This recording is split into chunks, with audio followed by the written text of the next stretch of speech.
সবাইকে নমস্কার। সবাই কেমন আছেন? আশা করি সকলে ভালো আছেন।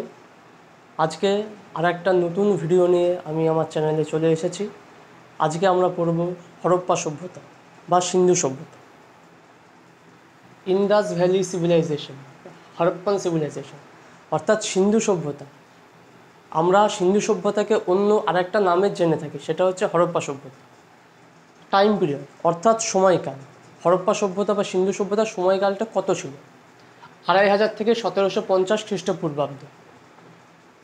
ইট is also known as bronze age, অর্থাৎ সিন্ধু সভ্যতা বা হরপ্পা সভ্যতার যে সময়কালটা, সেই সময়কালটাকে আমরা বলতে পারি ব্রোঞ্জ এজ অর্থাৎ ব্রোঞ্জ যুগ। নেমড বাই, আচ্ছা হরপ্পা সভ্যতা যে নামটা হলো, এই হরপ্পা বা সিন্ধু সভ্যতা এই নামটা কে দিয়েছিল সেটা আমাদের আগে জানতে হবে। তো সেটা দিয়েছিলেন জন মার্শাল। তা হরপ্পা বা সিন্ধু সভ্যতা এই নামটা দিয়েছিলেন জন মার্শাল। তিনি কে ছিলেন? Director of archaeological survey of India, অর্থাৎ ভারতে যে প্রত্নতাত্ত্বিক বিভাগ আছে সেই প্রত্নতাত্ত্বিক বিভাগের ডিরেক্টর ছিলেন জন মার্শাল।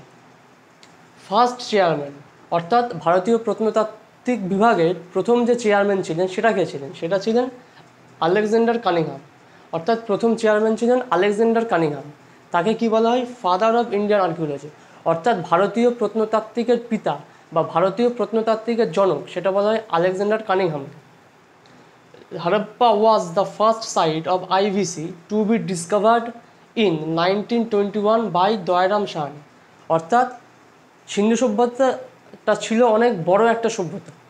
তো সেই সিন্ধু সভ্যতাতে আমরা বিভিন্ন রকম সাইট পাই বা বিভিন্ন রকম স্থান পাই যেখানে আমরা এই নিদর্শনগুলো পেয়ে থাকি। তো সেই সাইটের মধ্যে একটা সাইট হচ্ছে হরপ্পান সাইট বা হরপ্পা সাইট। এইটা কে আবিষ্কার করেছিল? এটা আবিষ্কার করেছিল দয়ারাম সাহানি 1921 সালে। While Mohenjo-daro was discovered in 1922 by Rakhaldas Banerjee, যেখানে যে সিন্ধু সভ্যতার আর একটা সাইট অর্থাৎ মহেঞ্জোদারো, সেই মহেঞ্জোদারো সাইটটা আবিষ্কার করে রাখালদাস বন্দ্যোপাধ্যায় 1922 সালে। সিন্ধু সভ্যতার যে ব্যাপ্তি, এই ব্যাপ্তি সম্বন্ধে যদি আমরা জানতে চাই যে সিন্ধু সভ্যতাটা কত দূর পর্যন্ত বিস্তৃত ছিল, সেটা আমরা কীভাবে জানতে পারি? তো এখানে দেখা যাচ্ছে সিন্ধু সভ্যতার সবচেয়ে উত্তর অংশ ছিল হচ্ছে মান্ডা। মান্ডা ছিল জম্মু অ্যান্ড কাশ্মীর, অর্থাৎ জম্মু কাশ্মীরের মান্ডা। সবচেয়ে দক্ষিণ অংশ ছিল হচ্ছে দাইমাবাদ। দাইমাবাদ হচ্ছে মহারাষ্ট্রের দাইমাবাদ। সবচেয়ে পশ্চিমের অংশ ছিল সুত কাজেন্দার। সুত কাজেন্দার হচ্ছে বেলুচিস্তানের সুত কাজেন্দার। আর সবচেয়ে পূর্বের অংশ ছিল আলমগীরপুর, ইউপি, উত্তরপ্রদেশের আলমগীরপুর। এবার আমরা আসব নগর পরিকল্পনা অর্থাৎ টাউন প্ল্যানিংয়ে। তো the most unique feature of Harappan civilization was development of urban centres, অর্থাৎ সিন্ধু সভ্যতা বা হরপ্পা সভ্যতায় সবচেয়ে বৈশিষ্ট্য, অর্থাৎ যে বৈশিষ্ট্যটা সবচেয়ে গুরুত্বপূর্ণ বা যেটা সবচেয়ে অন্যতম, সেই অন্যতম বৈশিষ্ট্য হচ্ছে ডেভেলপমেন্ট অফ আরবান সেন্টার্স, অর্থাৎ নগর পরিকল্পনা। অর্থাৎ একটা শহরের যেরকম নগর পরিকল্পনা থাকা উচিত, সিন্ধু সভ্যতাতে বা হরপ্পা সভ্যতাতে সেই রকমই শহরের মতো নগর পরিকল্পনা ছিল। দে ইউজড বার্নড ব্রিক্স, তাহলে সিন্ধু সভ্যতার লোকেরা কী করতো? পোড়া ইটের ব্যবহার করতো। Bricks of standardized ratio were used 4:2:1, অর্থাৎ ইটগুলোর যে অনুপাত ছিল সেই অনুপাত ছিল একটা প্রমাণ অনুপাত, এবং এই অনুপাতটি হচ্ছে 4:2:1, অর্থাৎ 4:2:1। টাউন প্ল্যানিংয়ের মধ্যে আমরা আর দেখতে পাই Harappa city was divided into 2 parts, অর্থাৎ হরপ্পা যে শহরটা ছিল সেটা দুটো ভাগে বিভক্ত ছিল। একটা হলো সিটাডেল, একটা হলো লোয়ার টাউন। একটা সিটাডেল আর একটা হলো লোয়ার টাউন বা নিম্নের শহর। Citadel smaller but higher town. Citadel ছিল ছোট, আয়তনে ছোট, কিন্তু হায়ার টাউন, এটা একটু উঁচুতে অবস্থিত ছিল। Rulers of the city lived here, অর্থাৎ হরপ্পা সভ্যতাকে সেই সময় যারা শাসন করত সেই শাসকরা এই সিটাডেলে বসবাস করত। Lower town, the common citizen lived here. তাহলে সাধারণ যে সমস্ত মানুষ ছিল হরপ্পা সভ্যতায়, তারা কী করতো? তারা এই লোয়ার টাউনে বসবাস করত। The streets ran from north two south, অর্থাৎ হরপ্পা সভ্যতার যে রাস্তাঘাটগুলো ছিল সেগুলো উত্তর থেকে দক্ষিণ দিকে বিস্তৃত ছিল। And other streets intersecting at right angles with the main road, এবং অন্যান্য যে রাস্তাগুলো ছিল সেগুলো সমকোণে বা 90 ডিগ্রিতে মূল রাস্তার সঙ্গে সংযুক্ত ছিল। নো পিলার ইউজেস ওয়াজ অবজার্ভ, অর্থাৎ হরপ্পা সভ্যতাতে আমরা যে স্থাপত্যগুলো দেখতে পাই বা যে নির্মাণ কাজগুলো দেখতে পাই, সেই নির্মাণ কাজে কোনো পিলারের ব্যবহার করা হয়নি। Water reservoir has been found in Dholavira, অর্থাৎ হরপ্পা সভ্যতাতে জল সংরক্ষণের ব্যবস্থা ছিল। জল সংরক্ষণের ব্যবস্থা আমরা দেখতে পাই ধুলাভিরাতে। Great bath and great granary has been found in Mohenjodaro, অর্থাৎ বিশাল আকারের একটা স্নানাগার এবং বিরাট আকারের একটা শস্যাগার, এই দুটো আমরা দেখতে পাই মহেঞ্জোদারো। এবার আমরা হরপ্পা সভ্যতার সোসাইটি অর্থাৎ সামাজিক জীবন কীরকম ছিল সেটা সম্বন্ধে জানব। The Harappan society appears to be matriarchal in nature, অর্থাৎ হরপ্পা সভ্যতার সমাজ ছিল মাতৃতান্ত্রিক। They used cotton in clothes, they used cotton clothes, তাহলে হরপ্পা সভ্যতার যারা মানুষ ছিল তারা সুতির বস্ত্র ব্যবহার করত। The upper part of the cloth was called nibi and the lower part was called paridhan, তাহলে বস্ত্রের যে ওপরের অংশ সেই ওপরের অংশটাকে বলা হতো নিবি এবং যে নিচের অংশ সেই নিচের অংশটাকে বলা হতো পরিধান। ড্রেনেজ সিস্টেম, অর্থাৎ হরপ্পা সভ্যতাতে ড্রেনেজ সিস্টেম বা জল নিকাশি ব্যবস্থা সম্বন্ধে আমরা জানব। Most distinctive feature of Harappan civilization, তাহলে জল নিকাশি ব্যবস্থা ছিল হরপ্পা সভ্যতার একটি স্বতন্ত্র বৈশিষ্ট্যের মধ্যে অন্যতম বা একটি স্বতন্ত্র বৈশিষ্ট্য। There was a manhole system for water drainage, তাহলে হরপ্পা সভ্যতাতে আমরা ম্যানহোল দেখতে পাই, কেন? কারণ জল নিকাশের জন্য। এবার এগ্রিকালচার অ্যান্ড অ্যানিম্যাল ডোমেস্টিকেশন, অর্থাৎ কৃষিকাজ এবং পশুপালন সম্বন্ধে আমরা জানব।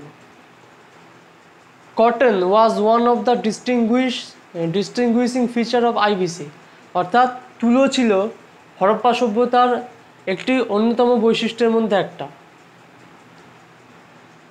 গ্রিকস used the name sindon for cotton, তাহলে গ্রিকরা যারা ছিল তারা তুলোকে বলতো সিন্ডন।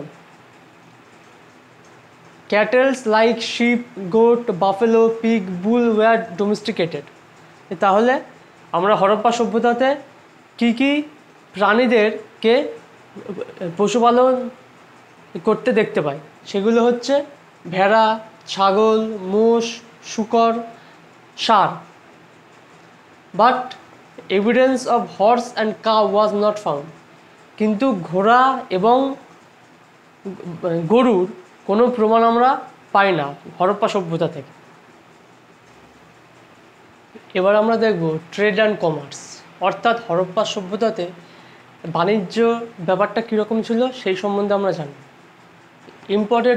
ইম্পোর্টেড থিংস, অর্থাৎ হরপ্পাবাসীরা কী কী আমদানি করতো এবং কোথা থেকে সেটা আমদানি করতো সেটা দেখব। নাগেশ্বর অ্যান্ড বালাকোট, এখান থেকে আসতো শেল, অর্থাৎ নাগেশ্বর এবং বালাকোট থেকে আসতো শেল বা ঝিনুক। শর্তুঘাই হচ্ছে আফগানিস্তানের শর্তুঘাই থেকে আসতো লাপিস লাজুলি।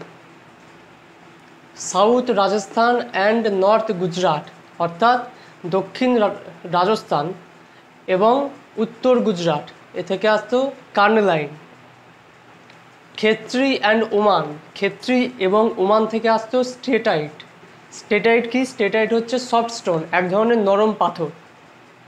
সাউথ ইন্ডিয়া অর্থাৎ দক্ষিণ ভারত থেকে আসতো কপার অ্যান্ড গোল্ড, তামা এবং সোনা। কোলার, কোলার হচ্ছে কর্ণাটকে, অর্থাৎ কর্ণাটকের কোলার থেকে আসতো গোল্ড বা সোনা। এমিথিস্ট, এমিথিস্ট আসতো মহারাষ্ট্র থেকে। আর অ্যাগেটস, অ্যাগেটস আসতো ওয়েস্ট ইন্ডিয়া থেকে, অর্থাৎ পশ্চিম ভারত থেকে। এই ছিল trade and commerce. Harappan seal. এবার আমরা পড়ব হরপ্পা সভ্যতায় যে শিল ব্যবহৃত হতো সেই শিল সম্বন্ধে। Harappan seals were made of steatite. তাহলে হরপ্পা সভ্যতায় যে শিলগুলি ব্যবহার হতো সেগুলো তৈরি হতো স্টেটাইট দিয়ে। স্টেটাইট হচ্ছে এক রকমের নরম পাথর। Copper, bronze and burnt clay seals have also been found. Steatite দিয়ে তো শিল তৈরি হতোই, তাছাড়াও কপার অর্থাৎ তামা, ব্রঞ্জ এবং পোড়ামাটির শিলও হরপ্পা সভ্যতাতে পাওয়া যায় বা পাওয়া গেছে। The most common seals were of the humpbacked bull and unicorn. তাহলে হরপ্পা সভ্যতায় যে সবচেয়ে বেশি পরিমাণে যে শিলটা পাওয়া গেছে সেটা হচ্ছে কুঁজযুক্ত ষাঁড় এবং ইউনিকর্নের শিল। এবার হচ্ছে স্ক্রিপ্ট, অর্থাৎ হরপ্পা সভ্যতায় যে লিপির ব্যবহার হয়েছিল সেই লিপি সম্বন্ধে আমরা জানব। The Harappan script was pictographic and logosyllabic. অর্থাৎ হরপ্পা সভ্যতায় যে লিপি ব্যবহার হয় সেটা হচ্ছে পিক্টোগ্রাফিক আর লোগোসিলাবিক। পিক্টোগ্রাফিক আর লোগোসিলাবিকের অর্থ হচ্ছে each symbol stood for a word. অর্থাৎ হরপ্পা সভ্যতায় যে স্ক্রিপ্ট ব্যবহার করা হতো সেই স্ক্রিপ্টে কোনো অক্ষর ছিল না। অক্ষরের বদলে আমরা চিহ্নর ব্যবহার দেখতে পাই এবং প্রত্যেকটা চিহ্ন এক একটা অক্ষরকে নির্দেশিত করে। হরপ্পা সভ্যতায় এরকম মোট 26টা অক্ষর পাওয়া যায়। The scripts were written in hieroglyphic script. অর্থাৎ এই যে লিপিগুলো লেখা হয়েছিল এটা হচ্ছে হায়ারোগ্লিফিক লিপিতে। And reading method is from right to left. এবং পাঠ করতে হতো ডান দিক থেকে বাঁ দিকে। It is called boustrophedon. এবং এই লিপি পাঠের যে পদ্ধতি সেই পদ্ধতিটাকে বলতো বুস্টোফ্রেডন। এবার আমরা আসবো হরপ্পা সভ্যতার ধর্মীয় জীবন সম্বন্ধে। দে ওয়ারশিপড মাদার গডেস। অর্থাৎ হরপ্পা সভ্যতার যারা মানুষ ছিল তারা হচ্ছে বিশ্বের অর্থাৎ মাদার গডেস অর্থাৎ প্রকৃতি মায়ের পুজো করত। এরা প্রকৃতির পুজো করত। Fire altars were found at Kalibangan and Lothal. Fire altars অর্থাৎ অগ্নিবেদীর সন্ধান পেয়েছি আমরা কালিমঙ্গার এবং লোথালে। তাহলে এখান থেকে আমরা এটা মনে করতেই পারি যে এখনকার সময় অর্থাৎ এখন আমরা যে যাগযজ্ঞ করি সেই সময় হরপ্পা সভ্যতাতেও এইরকম যাগযজ্ঞ হয়তো প্রচলিত ছিল। আমরা এই ফায়ার অল্টার্স অর্থাৎ অগ্নিবেদী যেটা পাচ্ছি এটা থেকে এইটা আমরা চিন্তা করতেই পারি। এ বিয়ার্ডেড ম্যান ওয়াজ ফাউন্ড। একটা দাড়ি বিশিষ্ট লোকের মূর্তি পাওয়া যায়। Who is in a meditative state. যিনি ধ্যানমগ্ন অবস্থায় বসে আছেন। কল্ড পশুপতি। একজন দাড়ি বিশিষ্ট লোককে আমরা পাই যিনি ধ্যানমগ্ন অবস্থায় বসে আছেন, তাকে আমরা নাম দিয়েছি পশুপতি, অর্থাৎ তাকে নাম দেওয়া হয়েছে পশুপতি। ব্যাসাম কল্ড প্রোটোশিবা হচ্ছে, এবং দার্শনিক ব্যাসাম তিনি পশুপতিকে বলেছেন প্রোটোশিব বা আদিশিব বা প্রোটোশিব, যিনি 5টি জীবজন্তু দ্বারা পরিবেষ্টিত ছিলেন। এই 5টি জীবজন্তু কী কী? এই 5টি জীবজন্তু হচ্ছে বাঘ, মোষ, গন্ডার, হাতি এবং হরিণ। এই 5টি জীবজন্তু দ্বারা আদিশিব বা পশুপতি শিব পরিবেষ্টিত ছিলেন। এবার পরীক্ষাতে আসতেই পারে যে পশুপতি শিব যিনি 5টি জীবজন্তু দ্বারা পরিবেষ্টিত ছিলেন সেখানে কোন প্রাণীকে দেখতে পাওয়া যায় না। এবার অপশানে এই 5টা ছাড়া যদি অন্য কোনো নাম থাকে তাহলে সেটা হবে উত্তর। এবার আসি হরপ্পা সভ্যতার ধ্বংসের কারণ। যে এত বড় একটা সভ্যতা যে কিনা এত উন্নত ছিল সেই সময়, আজ থেকে এত বছর আগে সেই সভ্যতাটা ধ্বংস হয়ে গেল কীভাবে? তো বিভিন্ন ঐতিহাসিক বিভিন্ন মতামত প্রকাশ করেন। এবার এর যে সঠিক কারণ কী সেটা আজ অবধি আমরা সেইভাবে জানতে পারি না। তো কেউ বলেন যে জলবায়ু পরিবর্তনের ফলে হরপ্পা সভ্যতা ধ্বংস হয়ে যায়। অনেক ঐতিহাসিক বলেন যে নদী তার গতিপথ পরিবর্তন করে ফেলে, নদীর গতিপথ পরিবর্তনের জন্য হরপ্পা সভ্যতা ধ্বংস হয়ে যায়। কেউ বলে যে প্রচণ্ড ভূমিকম্প হয়, ভূমিকম্পের ফলে হরপ্পা সভ্যতা ধ্বংস হয়ে যায়। অনেকে বলেন যে খরার কারণে হরপ্পা সভ্যতা ধ্বংস হয়ে যায়। অনেকে বলেন যে বৃক্ষছেদন করা হয়, বৃক্ষছেদন ফলে যে খরাটা হয়েছিল তার ফলে হরপ্পা সভ্যতা ধ্বংস হয়ে যায়। অনেকে বলে যে বহিরাগত শক্তির আক্রমণ বলতে আমরা বুঝি আর্যদের আক্রমণ, কারণ হরপ্পা সভ্যতার পরেই আমরা আর্য সভ্যতা বা বৈদিক সভ্যতার সূত্রপাত দেখতে পারবো। সেই কারণে অনেকে বলেন যে আর্যদের আক্রমণের ফলে হরপ্পা সভ্যতার ধ্বংস হয়। আবার অনেকে বলেন যে হরপ্পা সভ্যতায় সেই সময় ভীষণ গৃহযুদ্ধ শুরু হয়েছিল, সেই গৃহযুদ্ধের কারণেও হরপ্পা সভ্যতা ধ্বংস হয়ে যায়। তো বিভিন্ন জন বিভিন্ন রকম মত ব্যক্ত করেছেন যে হরপ্পা সভ্যতার ধ্বংসের কারণ নিয়ে। সঠিক কারণ আদৌ কী সেইটা আজ অবধি সেইভাবে জানা যায়নি। তো এই ছিল হরপ্পা সভ্যতা ধ্বংসের কারণ।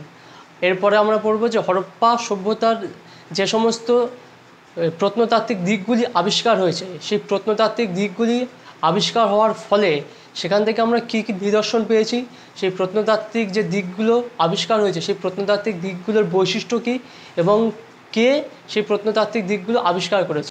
হরপ্পা সভ্যতায় আমরা যে সমস্ত প্রত্নতাত্ত্বিক জায়গাগুলো দেখতে পাই, সেই প্রত্নতাত্ত্বিক জায়গাগুলো কারা আবিষ্কার করেছিলেন, সেখানে কি কি বৈশিষ্ট্য আমরা দেখতে পাই সেই জায়গাগুলো, এবং সেই জায়গাগুলো বর্তমান ভারতে বা ভারতের বাইরে যেখানে হোক না কেন সেগুলো কোথায় অবস্থিত, আমরা সেগুলো দেখে নেব।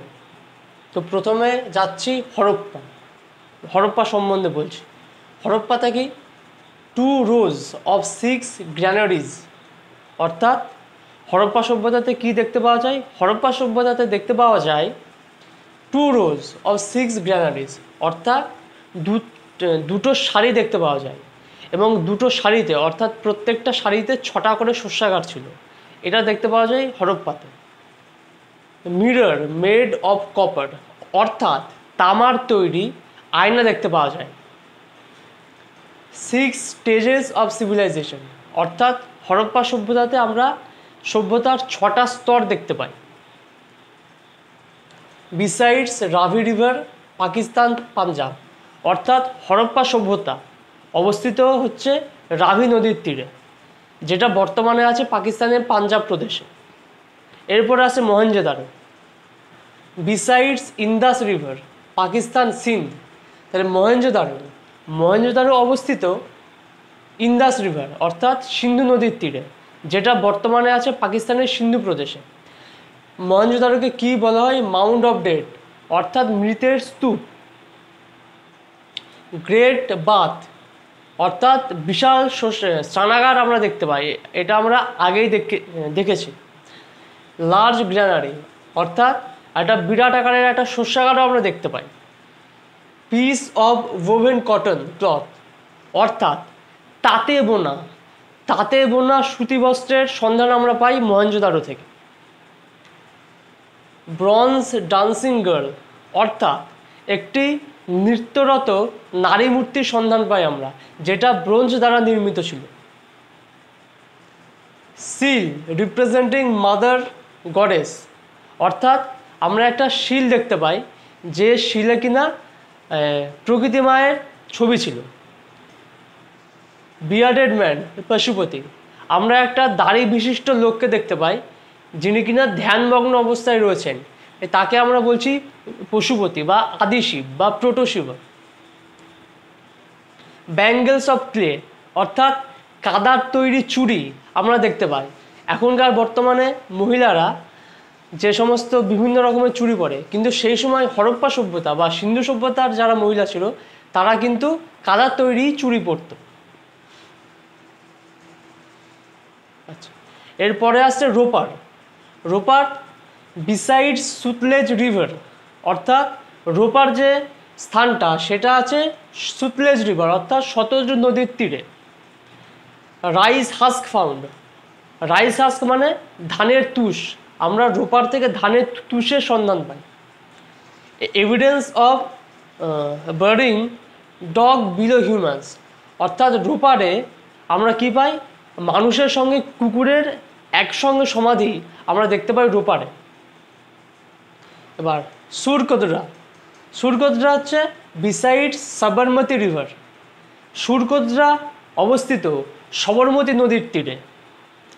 গুজরাট কচ্ছ, অর্থাৎ এবং এই অঞ্চলটা হচ্ছে গুজরাটের কচ্ছ অঞ্চল। হর্সবোন ফাউন্ড, অর্থাৎ সুরকোদরাতে আমরা ঘোড়ার হাড়ের সন্ধান পাই।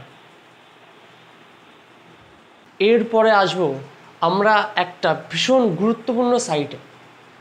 এই সাইটটা কেন গুরুত্বপূর্ণ সেটা আমরা পড়লেই জানতে পারব। চলুন দেখা যাক। লোথাল, লোথাল সম্বন্ধে কি আমরা জানতে পারি?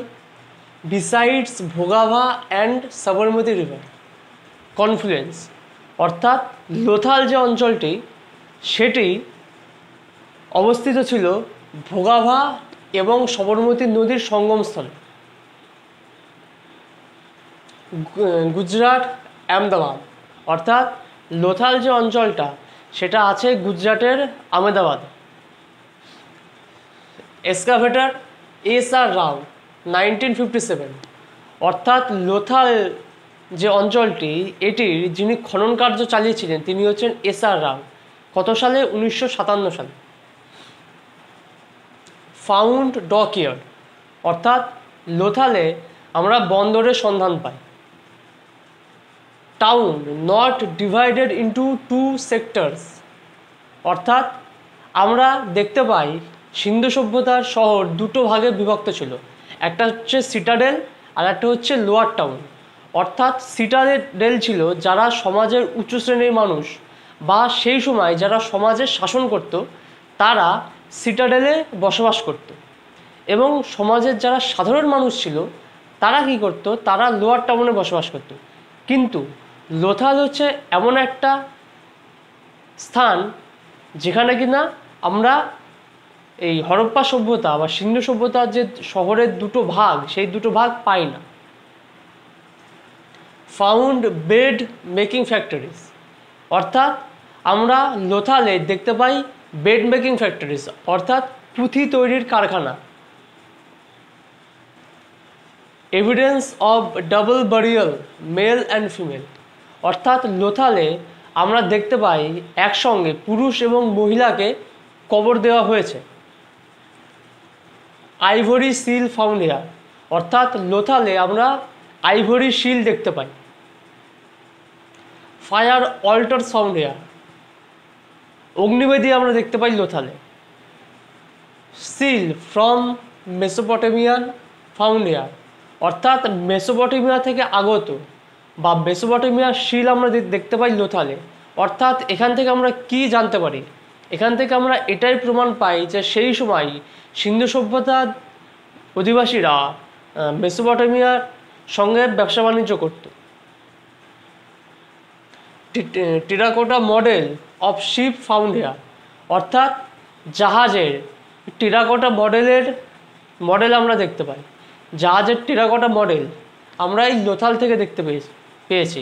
কেন দেখতে পেয়েছি? কারণ লোথাল ছিল একটা ডকইয়ার্ড, অর্থাৎ লোথালে আমরা বন্দর দেখতে পাই, সেই কারণে এটা খুবই স্বাভাবিক যে আমরা টেরাকোটা মডেলের যে শিপ সেটাও লোথালেই দেখতে পাবো। World's first tidal pact found here, অর্থাৎ আমরা পৃথিবীতে সর্বপ্রথম সমুদ্রে বাঁধ দেওয়ার প্রমাণ দেখতে পাই লোথালে। অর্থাৎ যেহেতু লোথাল ছিল দুটো নদীর সঙ্গমস্থলে, ভোগাভা এবং সবরমতী নদীর সঙ্গমস্থলে, তাই এটা বলা যেতেই পারে যে সেই সময় নদীতে বন্যার সময় বন্যা হতো, অর্থাৎ যখন বেশি বৃষ্টিপাত হতো তার ফলে কী হতো, বন্যা হতো। সেই বন্যা আটকানোর জন্যে এই লোথালের যারা মানুষ ছিল তারা একটা বাঁধ দেওয়ার প্রচেষ্টা করেছিল। Story of a thirsty crow and clever fox found here, অর্থাৎ আর কি দেখা যায়, আর দেখতে পাওয়া যায় তৃষ্ণার্ত কাক এবং একটা চালাক শিয়াল, এদের কাহিনী লোথালে দেখতে পাওয়া যায়। আমরা ছোটোবেলায় পড়েছিলাম তৃষ্ণার্ত কাকের কাহিনী। কে কে পড়েছিলেন কমেন্ট করে জানাবে। এরপর আসবে চানুদারো। চানুদারো কি? Remains pre Harappan and mature Harappan culture. অর্থাৎ চানুদারোতে আমরা হরপ্পা সভ্যতার আগের অর্থাৎ প্রাক হরপ্পা এবং ম্যাচিউর হরপ্পান অর্থাৎ হরপ্পা সভ্যতার যে পরিণত পর্যায়, এই দুটো পর্যায়ই দেখতে পাই। সিটি উইদাউট সিটাডেল, অর্থাৎ চানুদারোতে আমরা সিটাডেলের কোনো অস্তিত্ব পাই না। Evidence of dogs feet found, অর্থাৎ চানুদারোতে আমরা কুকুরের পায়ের ছাপ দেখতে পাই। Clay model of four wheeler and roofed chariot, অর্থাৎ আমরা মাটির তৈরি ফোর হুইলার মানে চার চাকা, মাটির তৈরি চার চাকা অ্যান্ড রুফড চ্যারিয়ট অর্থাৎ রথ, যে রথের ছাদ আছে সেটা কি মাটির তৈরি, এর প্রমাণ পাই আমরা চানুদারো থেকে। এই ছিল আজকের ভিডিও। হরপ্পা সভ্যতা নিয়ে আমি আমার মতো করে বোঝানোর চেষ্টা করলাম। যদি ভিডিওটা ভালো লাগে, যদি মনে হয় যে ভিডিওটা কোনো মানুষের কাজে আসতে পারে, তাহলে ভিডিওটাকে শেয়ার করবেন। যদি মনে হয় যে এই চ্যানেলটা থেকে আরও কিছু ইনফরমেটিভ কিছু আমরা পাবো বা আমাদের উপকার হচ্ছে, তাহলে চ্যানেলটাকে সাবস্ক্রাইব করবেন। এটুকুই বলার ছিল। সবাই সুস্থ থাকবেন, ভালো থাকবেন, দেখা হবে পরের ভিডিওতে। নমস্কার।